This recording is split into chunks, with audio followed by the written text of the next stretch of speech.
season starts here, the Vancouver Boat Show.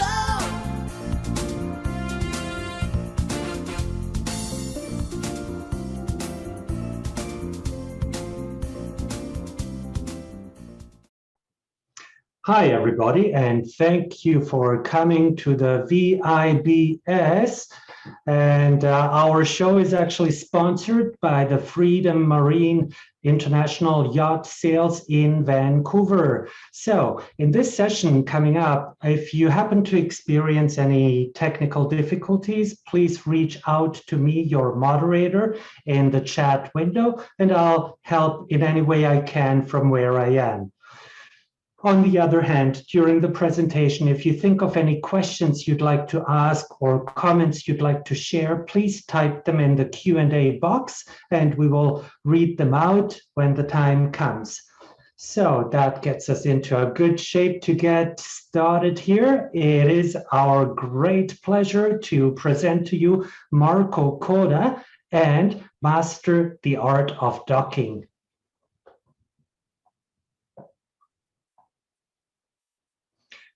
And we'll get Marco to unmute.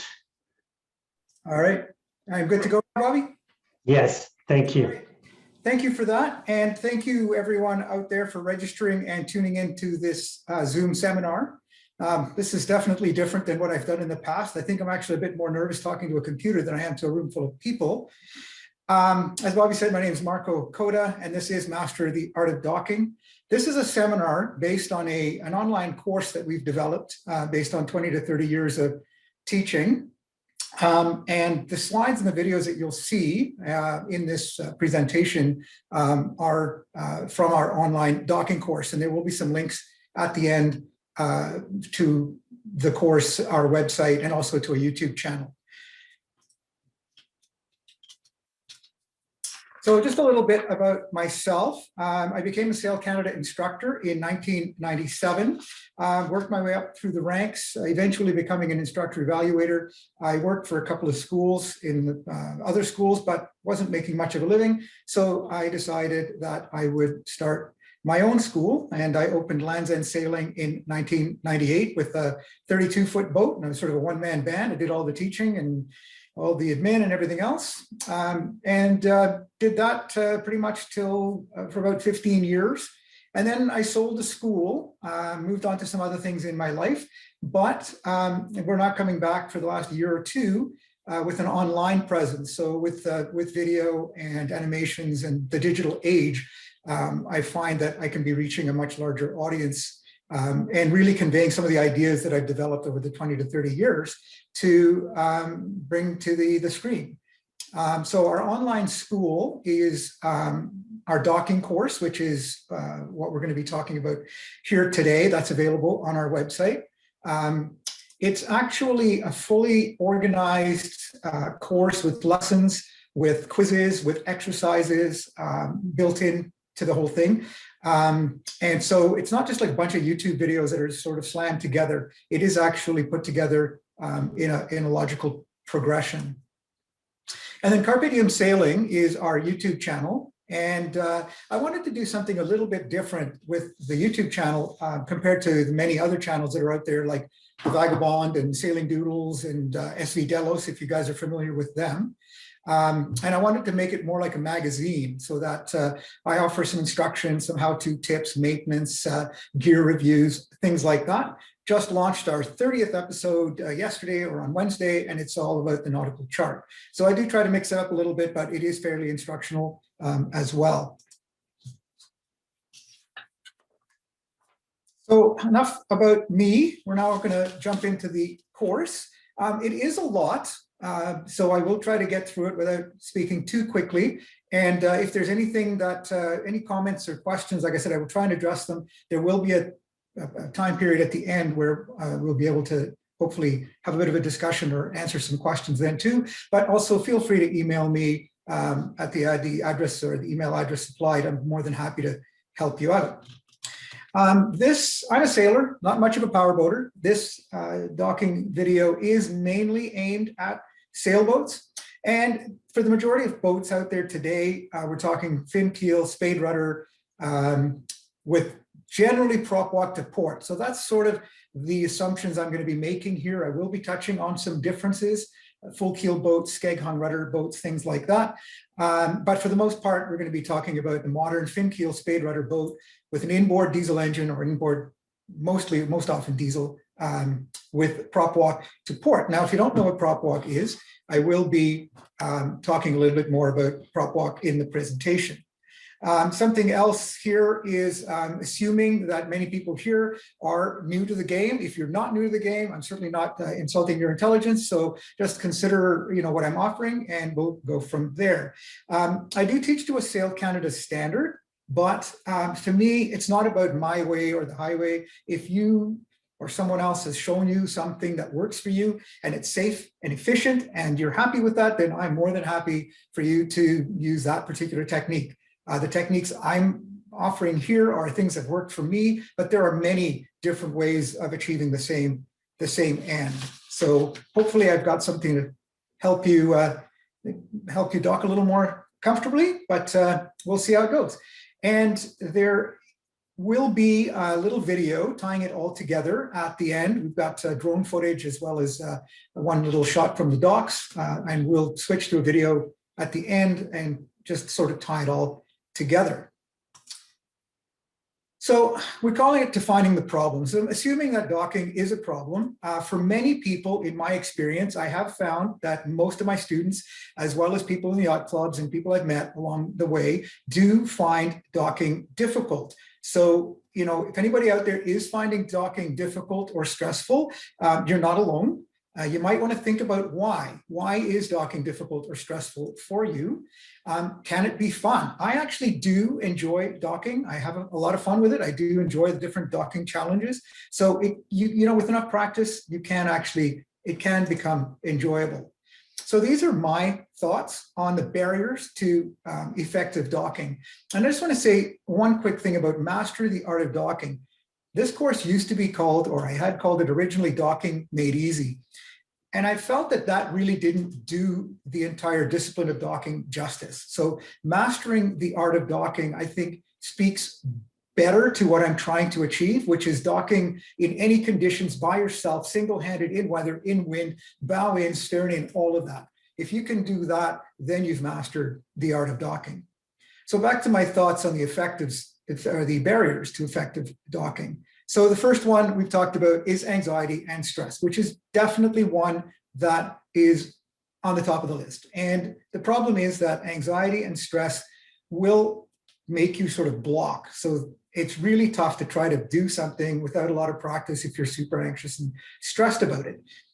Part of the reason that you become anxious or stressed is, to some degree, a failure to understand the mechanics. So what exactly is going on underneath the bottom, under the boat, in the water, with the rudder, with the prop, the wind? Why is the boat doing what it's doing? And sometimes it seems to do, have its own mind. It just doesn't seem to make any sense. So I'm going to try to address those issues, because once you understand the mechanics, you can understand what's going on, and then you can start using those mechanics to actually help you in your docking and set yourself up for success. And the last one that I've seen, which is also quite common, is a failure to properly prepare. And I have found that anxiety and stress plays a part here too. So failure to prepare yourself, your crew, and your boat. And we're going to talk more about that a little bit later in the presentation. So the solution, it's a little bit long-winded, but this is my idea, my philosophy of what I bring to docking. So it's a concept or philosophy that can be loosely defined as the act of analyzing a specific docking situation, then choosing the approach that uses as many beneficial factors as possible, and then leveraging those factors to set yourself up for success.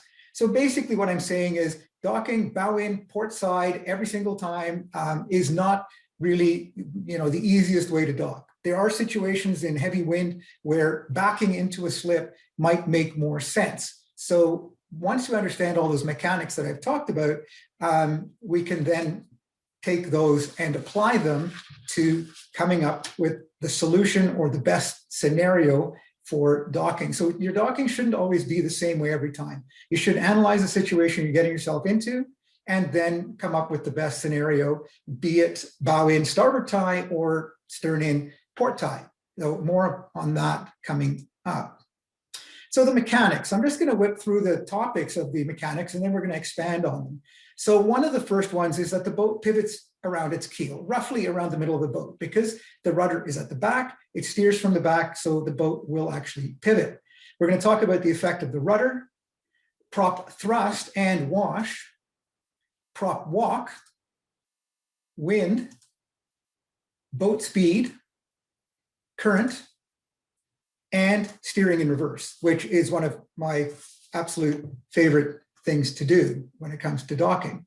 So a little bit about different keel configurations. So speaking about reversing, a full keel boat, as we have here, where you have the full keel with a relatively small rudder compared to the size of the keel, are notoriously bad at reversing. They don't handle well in reverse because they track so well. So a full keel boat has its own challenges. And as I said, full keel boats nowadays, Island Packet, I believe, is the only company left making new full keel boats. So we're not going to be spending a lot of time on that. If you have any specific questions or issues with a full keel boat that you may own or something like that, please get a hold of me and I'll do what I can to help you out. Then, to make things a little bit better, what they decided to do is cut away some of the keel. So what we've got is a skeg hung or fin keel with a skeg hung rudder. The skeg being the fin here. Then here now we do still have quite a few boats made these days that do have these skeg hung rudders. As a blue water design, the skeg hung rudder and fin keel configuration is probably, in my view, the best compromise of the three designs. And then we come to the fin keel spade rudder, which is the majority of coastal cruising boats and racing boats out there, which is the most maneuverable forward and reverse, and they do handle very well. And in reverse, I've yet to meet a fin keel spade rudder boat that I didn't handle reasonably well in reverse. So starting with that first factor, we talk about the pivoting. So because the boat steers from the back, it's a little bit like a forklift. So the boat pivots, it turns very sharply, but when one end goes one way, the other end goes the other way. And that's definitely something to think about when you're approaching and leaving a dock. So the effect of the rudder, generally speaking, the rudder is most often passive. It's sitting there. When the rudder turns, once the boat reaches enough speed where there's enough pressure on the rudder will then deflect the water one way, pushing the stern the other way. And basically, the boat needs to be moving, and it needs to be moving at a sufficient speed for the rudder to react. And here we have propeller thrust and wash. So this one is actually one that I use quite a bit in close quarters maneuvering, and it's flow against the rudder, and it's artificial flow. So the propeller being forward of the rudder, when you accelerate, that wash hits the rudder right here and then kicks it over. So you can actually nudge the back of the boat one way or the other by having your helm over and then just giving it little bursts of thrust. And you will see that in a video coming up and how effective that can be. So you can actually nudge the boat back and forth or left and right, port and starboard, without necessarily moving forwards very much. It is quite a useful technique. Then back to the pivoting, one thing to think about is when you're leaving the dock, ideally we should be leaving at an angle. If you try to leave with the boat parallel to the dock, you're going to find that the back is going to swing in and you're going to hit the dock with the corner of the boat right here. So that's the thing you want to think about when it comes to pivoting.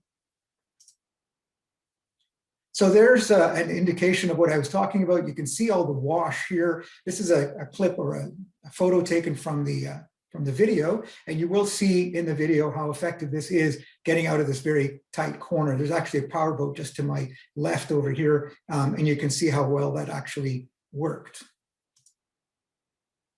So prop walk. Prop walk tends to be a big problem for an awful lot of people. Generally speaking, majority of boats have a right-hand propeller. That means the propeller spins clockwise in forward, which means that when you put it in reverse, it'll spin counterclockwise. And think of it as a little paddle wheel that spins sideways. And what it'll do is it will act as the boat starts to back up, it will actually drag the back of the boat, in this case, to port. So a right-hand propeller in reverse will walk to port. A left-hand propeller, which is much more rare, in reverse will walk to starboard. Now, prop walk will happen in forward and reverse, but if you think back to what I was talking about with this thrust, and give me a second here, I'll jump back to the thrust off of the rudder here. The prop walk is negated in forward because as soon as you turn the rudder, the wash from the propeller hits the rudder and you've got instant steering. So for all intents and purposes, we only talk about prop walk in reverse. And prop walk, generally speaking, is only there until the boat reaches enough speed for the rudder to actually take over and start steering. And that's what we're talking about here, steerage way. So once the boat reaches sufficient speed, and that speed, I've been asked in seminars in the past, what exactly is that speed? Is it 1 knot? Is it 1.5? Is it 2? What it comes down to is what conditions you're dealing with, how fast your boat will actually accelerate, how big the rudder is, all those sorts of factors. Even changing a propeller. I changed a 2-blade propeller to a 3-blade propeller. I ended up with more prop walk because I had less thrust in reverse. It took me longer to get up the steerage way, but once there, it steered just as well as it did with the 2-blade prop. So this is something that you should go, take your boat out, ideally with no current in a calm morning where there's no wind, because the wind will actually affect, and you'll see we're talking about that a bit more, the wind will affect you. So go out, practice dealing with your prop walk in flat, calm water with no wind. Speaking about prop walk a bit further, the sail drive, which is what this unit looks like, don't typically exhibit a lot of prop walk. So boats equipped with sail drives, as you can see, the sail drive is mounted quite far forward. So prop walk generally happens the further back the propeller is, the more the effect of the prop walk. So with a sail drive, with the propeller mounted quite far forward, you still get the benefits of the wash off of the propeller against the rudder, but you don't get as much prop walk. So now again, prop walk's not good, it's not bad, it just is. I find it quite useful. So when I'm dealing with a boat with a sail drive and I don't have my prop walk, I actually kind of miss it. So it's just a matter of making it work for you. So now we're going to talk about the wind. So the wind is another one. The wind is probably the #1 factor that's going to cause problems in docking. And generally speaking, what happens is the wind will act on the front of the boat here. The keel will create lateral resistance, the rudder will create lateral resistance, but there's very little wetted surface or very little of the boat in the water forward of the keel. And so when the wind blows on the side of the boat, it actually pushes the bow down. So the boat will actually weather vane downwind, which means it won't just slide sideways 90 degrees to the wind. The bow will always blow off first. Again, not good, not bad. It can be useful in the right situations. You just need to be aware of what the wind will be doing. So in this case, the wind coming from the port side, as I go into reverse, if I have prop walk, the walk and the wind will potentiate to actually make it more difficult, and the boat will actually turn to port in reverse more than it would if there was no wind. So that's something to think about, is where the wind is and how the wind will be affecting your bow, and how it will potentiate some of the other factors that we've been talking about. I'm not going to talk a lot about current. Part of the reason for it is I personally have not seen current to be that much of an issue in the Pacific Northwest. Here off of Vancouver, in marinas, most of them are quite protected. Every now and then, there has been a bit of current, and I'm like, oh, there's current there. But so sometimes it kind of takes me by surprise because I'm not really expecting it, and the boat's not doing what it should be doing. The main thing to think about if you're docking in current or in the river, that sort of thing, is that the current will take you where it's going. So it means that if the current is coming from the side, it'll take you towards the dock. If it's coming from the back, if it's coming from the stern and pushing you along, you're going to have to be actually moving through the water faster than you might otherwise to maintain steering. Because if you're just drifting through the water with the current, there's no flow against the rudder, which means that you won't actually be steering. So once again, if you're going against the current, you're going to have better steering. Just think about, you do need to be moving with flow against the rudder, or you won't have any steering. Boat speed, Sailboats, due to their big rudders, typically do steer well at very slow speed, and they will turn better at high speed. But one thing I always say is only use as much speed as you need for the conditions, and no further than that, no faster than that. So just watch the speed. They will steer well at slow speed as well. You don't have to be going fast. Steering effectively in reverse. This is really one of my all-time sort of favorite things to do. When I was teaching docking, we'd spend more time docking in reverse than we did in forward. And when you think about it, you do get lots of practice driving around in forwards. Everywhere we go with our boat, we're going in forward. We don't actually get out and practice in reverse very much. A lot of people are anxious about it. It is, once you get past that, and hopefully with the tips that I will be sharing with you here, you'll be able to get through. And once you're there, steering in reverse is absolutely a game changer. It's huge. It doubles your options, and you'll see at the end of the video where it can come in quite handy in specific situations. So we're back to this picture again. And again, we're talking about this wetted surface up here. One of the things that I have found that causes a lot of people trouble is the fact that when the boat is reversing and starts to turn, it will actually skid off. Let me just actually go back to the boat will skid off because there's this lack of lateral resistance forward of the keel. So when I'm reversing, what I like to do is, as you see in this picture, I like to stand sideways so that I can grip the wheel firmly, and I'll talk a bit more about that in a minute, but I can look forward and I can look aft. Looking aft to see where I'm going, but also looking forward to catch this bow sway. So right now, if I was to turn my wheel to port, the rudder would angle off to port, and the back of the boat would start, once it reaches steerage way, would start moving to port. With the stern going to port, the bow will swing off to starboard. And so I use that bow sway as a real effective means of letting me know a feedback of how much the rudder or the boat is responding to the helm. Now, whether you have a tiller or whether you have a wheel, when you're backing up, there's an awful lot of pressure on the back of that rudder. So always, always, always hold that wheel very firmly, never let it slip through your hands. And with a tiller, make sure you're well braced, because if that rudder does start to feel the pressure of the water as you're backing up and decide to start turning all the way to the stops, with a tiller, it could knock you over. And with the wheel, it could hurt, you could cause you some injuries and or damage the steering system. So always hold very firmly to that helm when you're backing up. Once I get up to steerage way, so I'll sort of speed up fairly quickly. Once I'm up to steerage way, I'll just slow down to as slow as I need to be for the conditions. And you can see right here, pretty calm water. I don't need to be going real fast to be steering. This is a clip from one of the videos in our course. And you'll see a whole, this is all talking about prop walk in this particular video, but you'll see that bow sway I'm talking about if you choose to go and watch the videos, if you sign up and enroll for our course.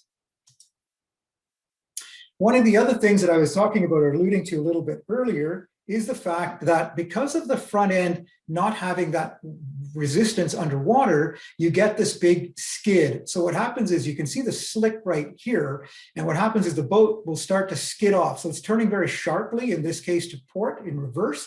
And then the back end will actually slide off. So what happens is when you actually try to straighten the wheel out and try to go straight, the boat will actually continue skidding off, much like a car would on ice, until it loses that momentum that it gained from that front end swinging off. So one of the easiest ways to prevent this is to be patient and not oversteer. And then when you're ready to straighten the boat out, just give it some time and anticipate and give it some time to straighten out.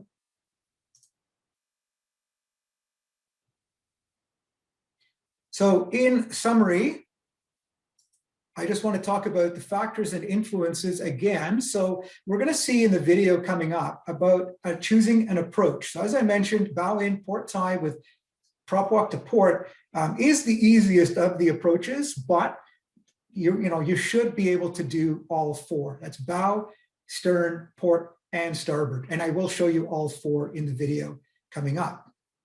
So choose an approach that's best suited for the conditions. Have a contingency plan, meaning have a plan B or even a plan C. So sort of look and see where you're going, whether it's leaving or arriving, and figure out where you might get into trouble. And then come up with a plan B. So plan A might be, I'm going to drive straight out of my slip and turn right, and then drive out of the marina or something like that.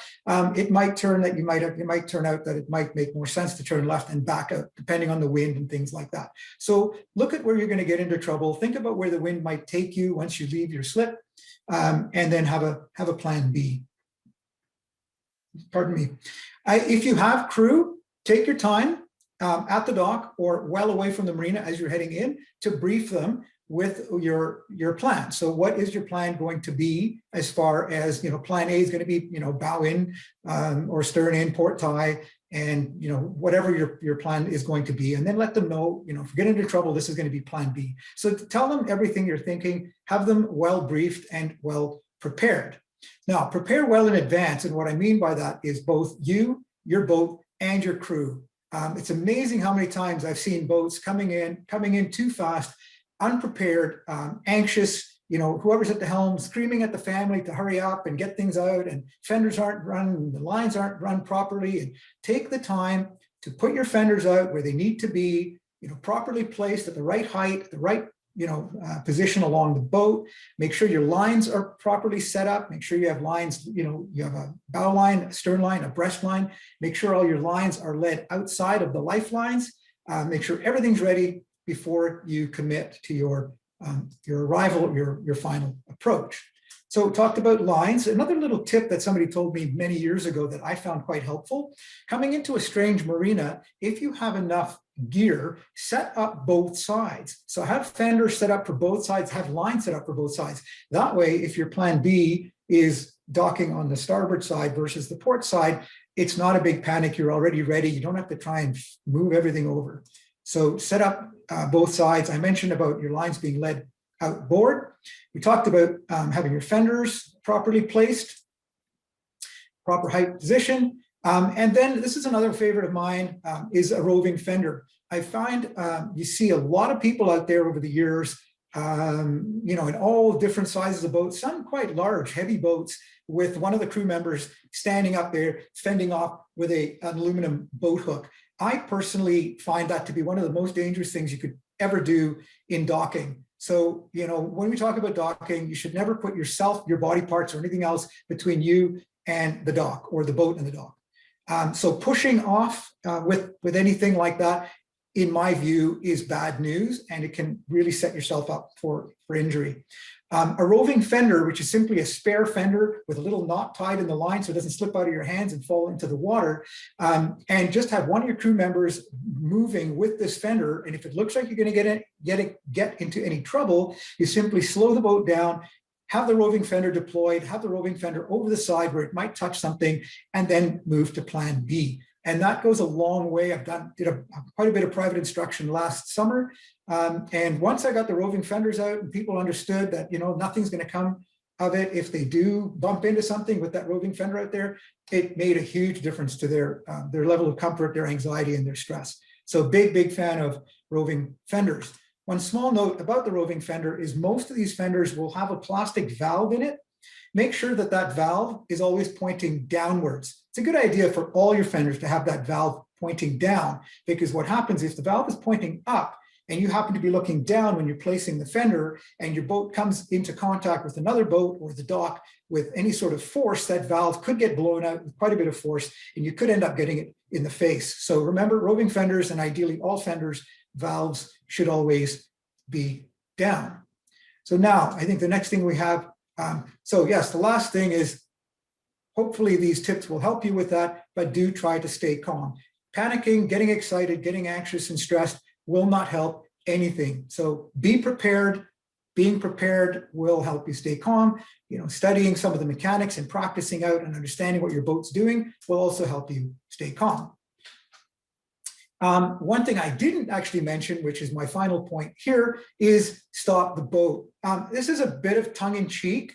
What I have seen as well is people coming in, stopping the boat, getting most of the speed off the boat with the engine, but not getting it stopped completely, and then having their crew jump off and try to stop the boat by hauling on lines. Unless it's an emergency, pulling on lines to stop the boat, especially a bow and stern line, is not going to work. It's going to help. It's going to twist your boat into the dock one way or the other. The only way you're going to stop a boat alongside with a line is with a midships cleat.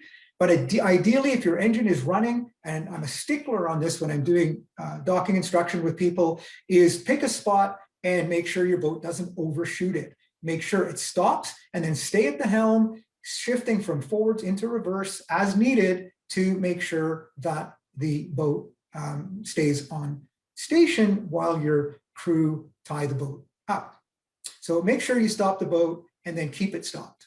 That's a really big one. When I'm single-handing, you'll see that the video, the clips in the video, I am single-handing. Mostly it's quiet. There is a bit of a breeze in one of the videos, but for the most part, I drive the boat in, I stop alongside, and I calmly step off the boat. And that is the way to do it. We're going to come back to this in a bit. So we have questions. We'll have a question period after the video and I have some links for you. But we're just going to get my tech assistant here now to set up the video, and then we'll have a little bit of a discussion as we work our way through the video.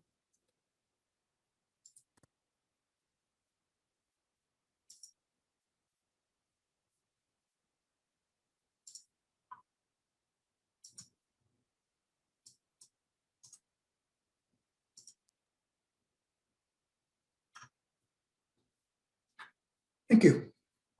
Can we just back up the video first? Yeah. Okay, thank you. All right, thanks, Bobby. Thanks, Denise. You're welcome.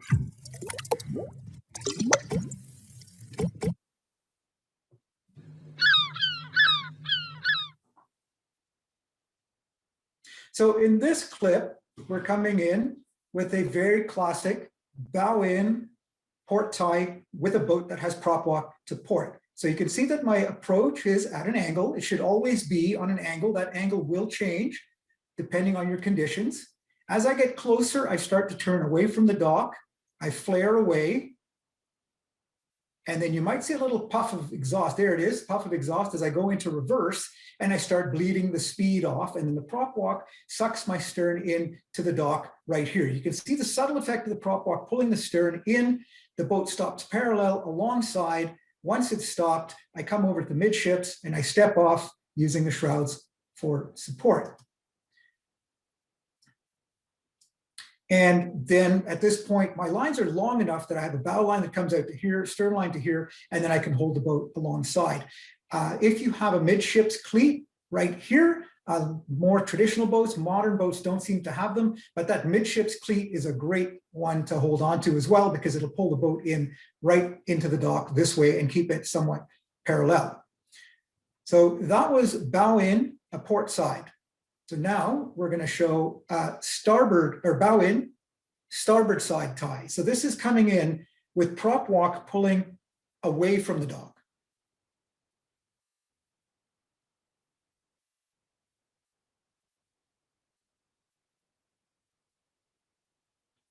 So once again, only as fast as you need to go to steer for the conditions. What I do when I'm coming in reverse is I actually come in at a steeper angle than usual. And then at the last minute, I turn much more aggressively away from the dock. And what happens now, instead of the prop walk, which is to port, pulling my stern in towards the dock, what I'm using it, I am oversteering, and I'm going to use that prop walk pulling the stern that way as a brake to stop the boat from hitting the dock, if that makes sense. So you have to come in, when you're docking in on starboard side, you come in, you oversteer, and then use the prop walk to stop you from the stern from hitting the dock over here. I hope that makes sense. And once again, we stop the boat and we step off and tie up. So now we're going to be coming in. So those are bow in approaches. Now we're going to be doing stern approaches, both starboard in this case, and then port in the next case.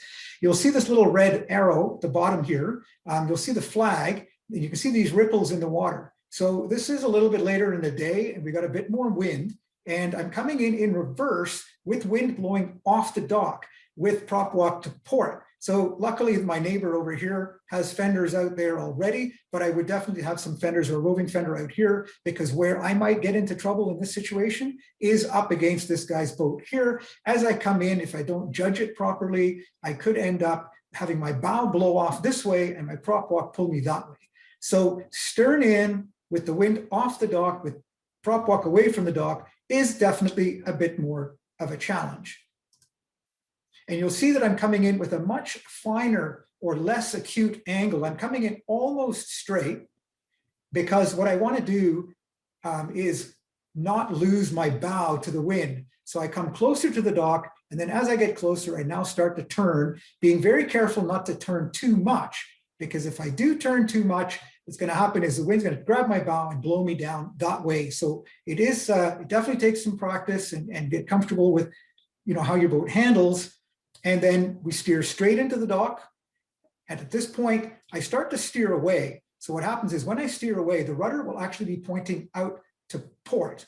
And the trick when you're backing into a spot like this is that as the boat straightens out, as the boat becomes parallel to the dock, is what I'm trying to say, you want to straighten out your rudder so that your rudder and the boat are parallel at the same time, so that when you go into forward, you don't actually send your stern off one way or the other because of that wash. So you'll see what I mean in a minute. So I come in, I'm straightening out.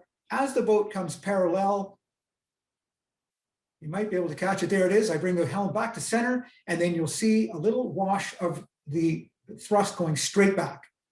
If I hadn't have done that, if I would have left my rudder hard over, and if I would have accelerated in forward to stop the boat, this wash here would have gone out in this direction, and it would have driven the stern, the starboard corner of the boat, into the dock.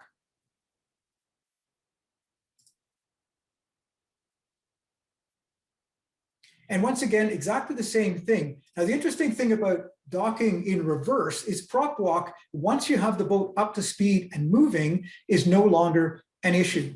So whether you dock on port or starboard, prop walk is not an issue. It's only that thrust off the rudder that you need to consider. So once again, here now, my angle is a bit more steeper. I don't have a lot of room to play. The dock ends right here. And then there's this boat as well. So I'm coming in with a steeper angle than I did before. There is no wind. What little wind there is coming from the right-hand side of the screen here, which is wanting to blow the bow off to port, which will actually help me with my turn. So this is, again, one of those examples I'm talking about analyzing your situation, looking at your approach, looking at the angle you're going to be coming in at, what's the wind going to do, all that sort of stuff. So once again, we're coming in, I start to turn away from the dock. So in this case now, my rudder is off to starboard. And once again, as the boat starts to come parallel to the dock, I quickly bring my helm back to center and then into forward, little burst of forward to stop the boat. So once again here, helm back to middle right there, and a little burst of forward, and the boat stops alongside. And as the boat stops alongside, I make sure to put it into neutral, and then I step off. So I just want to review again what we're talking about earlier. We've got the wash of the rudder flowing by as the boat drives along.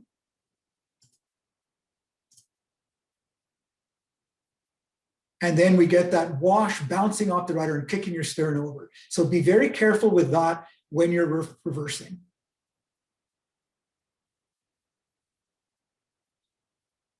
And this is the example that I was talking about, where we use that prop wash or that thrust to actually steepen our turn. So this is a departure. As I said, we're pretty tight in here, and we have a boat here with an anchor off there, so I can't make this big wide turn. Because again, we're talking about the boat pivoting around its keel, we want to make sure that what I've done here is I've actually cast off the bow. I'm just going to back it up a little bit.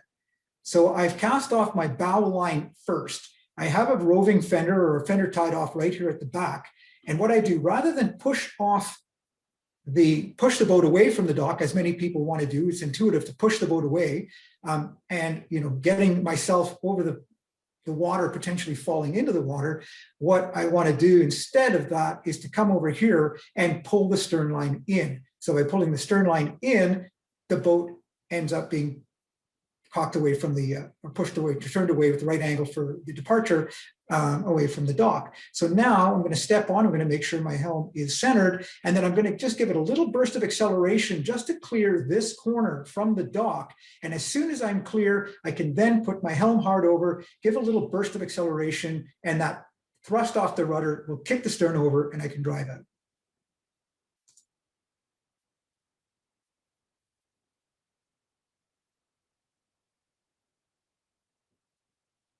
So there's my burst of acceleration. You can see I go straight out. I'm clear here. Then I turn my helm over. I give it a burst, and you can see how quickly I sharpened that turn and it kicked my stern over. And now I can slow down.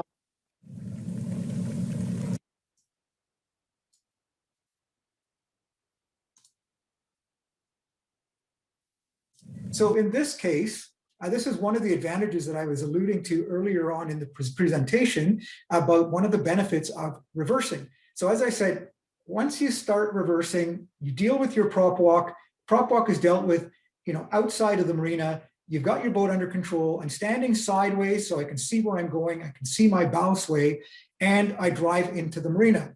And so what happens is I'm using this in this particular example as a way of getting into a marina. So if you show up late one day, can't get a hold of somebody, marina staff on the radio, no slip assignments, you don't know where you're going, you don't know if there's even any slips in there, and maybe it's fairly congested, you drive all the way in, and then suddenly now there are no slips, there's nowhere to go, and now you've driven all the way down some narrow fairway, and at this point now you have to turn around, put it into reverse, and try to back out and deal with prop walk then.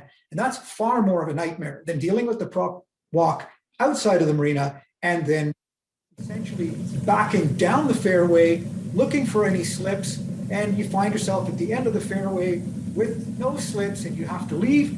You simply put it into forward and drive out. Again, like I said, practicing reversing your boat, getting comfortable with it. Most of my private instruction students are very nervous about backing up. They've heard all kinds of stories about how hard it is to back up and all the rest of it. But get out there and practice. And, once you get comfortable with it, you'll be able to back your boat up and steer it in reverse just as effectively as in forward.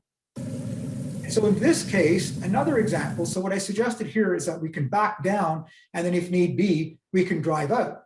But another useful reason for being able to back in is what I was talking about earlier about your angle of approach and how you should always be approaching the dock at an angle. So I'm going to be coming in from where I'm at there now and docking alongside right here in this on this slip.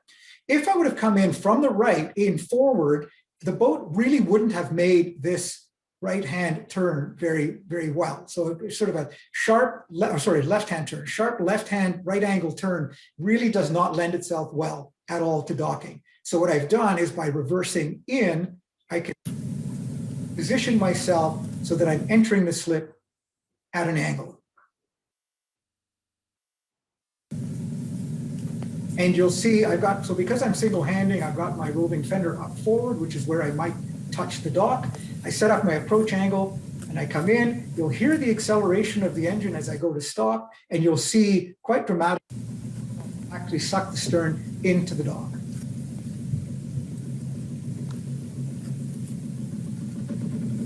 There's the acceleration, and you can see the walk really sucking that stern in. You can hear the crunch of the fenders as that prop walk sucked the stern right in. And then the boat has stopped alongside, and here's my long bow line. And then I step off. I always step off in midships where I can hold on to the shrouds. Step off amidships where I can hold on to the shrouds and where it's closest to the dock. Now, my last slide, which is going to be a question period, as well as some links to some of the things I was talking about earlier.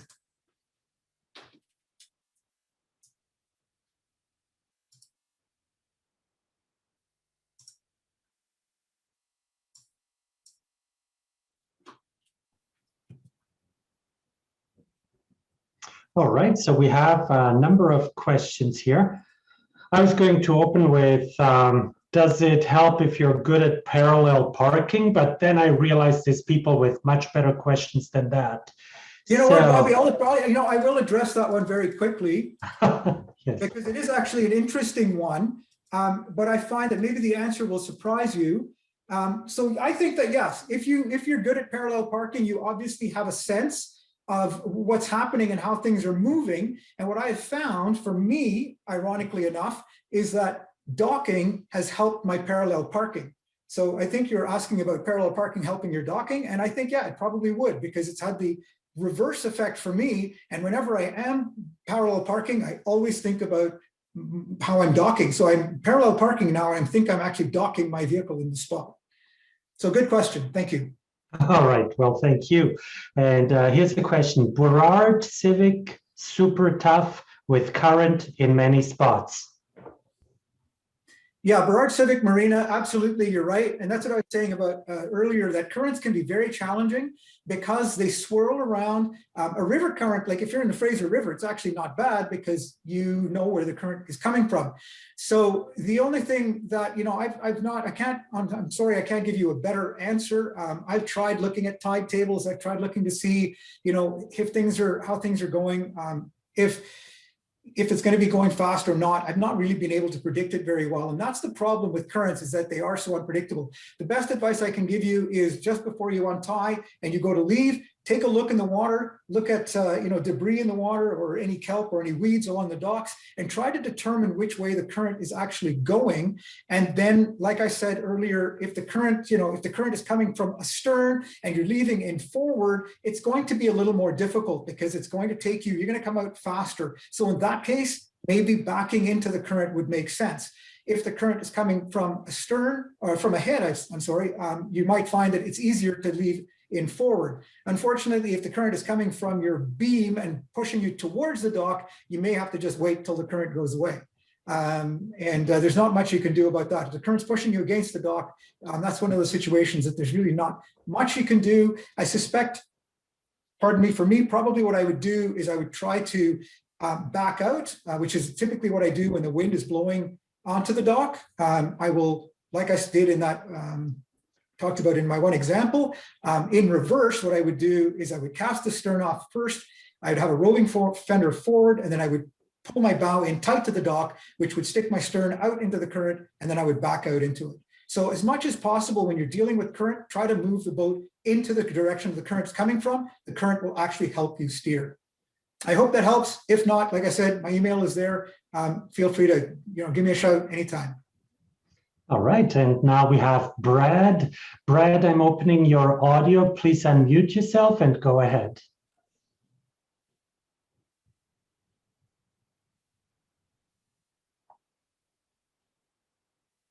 I feel like I'm confused.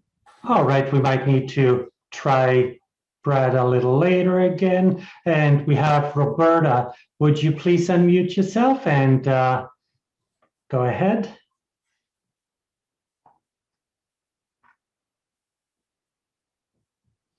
All right. Meantime, we'll go with a few questions in the Q&A box. David is asking, can you comment about docking and sailing characteristics specific to the O'Day 322? So could you please repeat that question? Yes. Can you comment about docking and sailing characteristics? Oh, the O'Day 322. Right. Okay. Right. Sure. I think it's a brilliant boat. I lucked into it. I owned a 25 O'Day, a 1976 25. It was my first keel boat that I had bought for pleasure purposes. And then when I decided to start my school in 97, that's all I had. So I did do some day sailing courses on that. But it was a tiller boat, very light, a little outboard on it. And I realized very quickly I needed something a little bigger to do cruise and learns on it. And the O'Day happened to fall in my lap. And it had everything that I needed and wanted at the time with the budget that I had at the time. And the rest of it I found has just been a pleasant surprise. It handles incredibly well in forward and in reverse. I've had it in all kinds of weather. I do have dedicated head sails. So I have a roller furling system, but I do have a number one big number one, 150% Genoa, a number two, which is about 135%, fairly heavy Genoa for when I was teaching. And then I have a number three working jib. And so even though I have the dedicated sails, say I wanted to put the little jib up there, I could actually roll it up. Sorry, Denise just showed me that you're looking for specifics just to docking. So sorry about that. I thought I heard sailing characteristics as well. So yeah, as far as docking goes, the O'Day is great. It's got a very, very, very big rudder for its size. It handles incredibly well in forward and in reverse, as you saw in those videos. It will get blown off like any other spade rudder fin keel boat. The one thing I found was that the prop, depending on the prop that you have on the boat, the prop that I had originally was a two-blade propeller. It had a lot of thrust, so I got up the steerage way very quickly. It actually handled better with the two-blade. What I prefer of the three-blade is that it's much smoother under power. So I kind of put up with it. It's another reason I like reversing, because I don't have a lot of thrust in reverse, so that when I'm actually driving into a dock in reverse, so backing into a slip, I can stop more easily than if I'm coming in forward. If I'm coming in forward with any sort of speed, it's really hard to get it stopped. And that's because of this Campbell Sailor prop that I have on there that does not have a lot of thrust in reverse. My two-blade was great, but overall, the boat handles like a dream. All right, and John was wondering what the picture is in your background, Marco. That is Refuge Cove on Redonda Island. So if you've never been up in Desolation Sound, it's a little settlement off grid. They've got generators and a very small artsy community in the winter, and they rely entirely on boaters and tourists in the summertime. Very quaint. If you ever get a chance to be up in Desolation Sound on Redonda Island, drop into Refuge Cove. There's a little bakery there. There's a gift shop, a bit of a general store. It's a great spot. It's right across from Cortez. So Redonda is just across from Squirrel Cove on Cortez Island.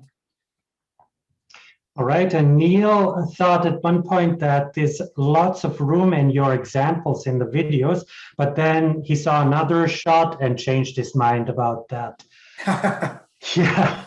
One thing about that is that I do get comments on my YouTube channel when I have put out some of my docking videos there, and people will say, oh yeah, it's really easy when you're doing it in no wind. Well, the point is you've got to walk before you can, crawl before you walk and walk before you run. So the idea is to show fairly ideal, almost perfect demonstrations in ideal conditions. And then in our course, the course I mentioned earlier is evergreens, which means that there's no subscriptions or anything like that. You buy the course once, and you've got it for the life of the course. And when we do update, you just get the update automatically whenever you log in. So a couple of years ago, we were in Silva Bay on Gabriola Island, and it was about 18, 19, 20 knots, gusting to 20 knots of wind within the bay. And it was a perfect setup to do some shooting of docking in windy conditions in a very tight marina, which we did. And then, added that into our lesson in the course on dealing with wind. So yes, sometimes it is ideal for the teaching purposes, but again, start there, practice, and then everything that I've talked about will lend itself well to being in the more challenging, tighter, windier conditions. All right, and we have Timothy. He had something to say about the course. Timothy, if you raise your hand, we can open your audio and you can share with us. All right, here it comes. Please unmute and go ahead. Yeah, we have the course, and I think it's really, really good. The quality is excellent. It's clear. The aerial drone pictures are incredible, really a good way to learn. And then you get the dock view too. And it is a good review to start in at the start of the season. So because you're Thank you so much. And Timothy, was it?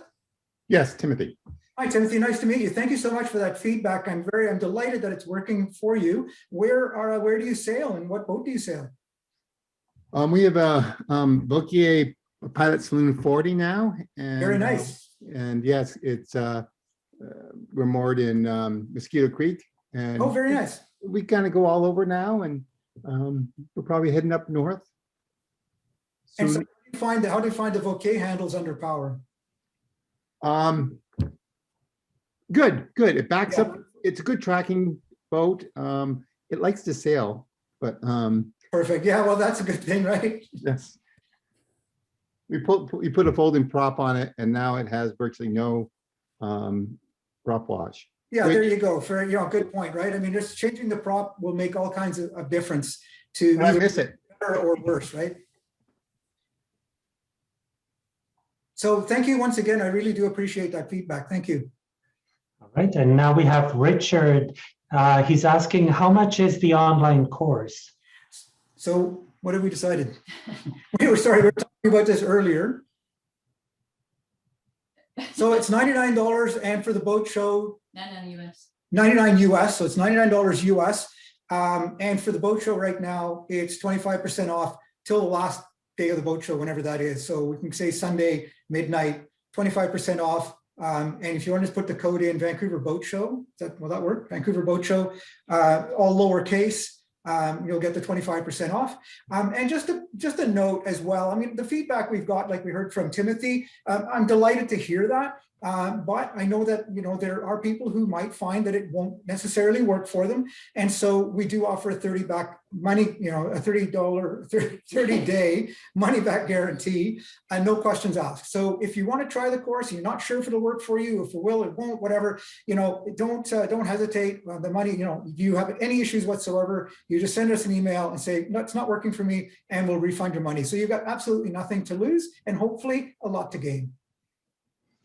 Great, and now we have David saying, I have a McGregor 26 meter, and what can you advise me with the rear rudders and motor at the back for docking?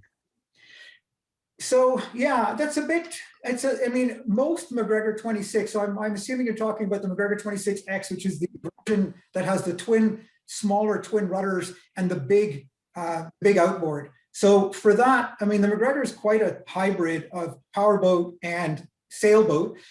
For me, I would typically use the motor with the wheel and dock like I would a small powerboat, rather than using the rudders. You're going to find it much more effective to use your motor to steer than to try to steer with the rudders. I don't know enough about the McGregor if the rudders and the wheel are independent or if they can be disconnected.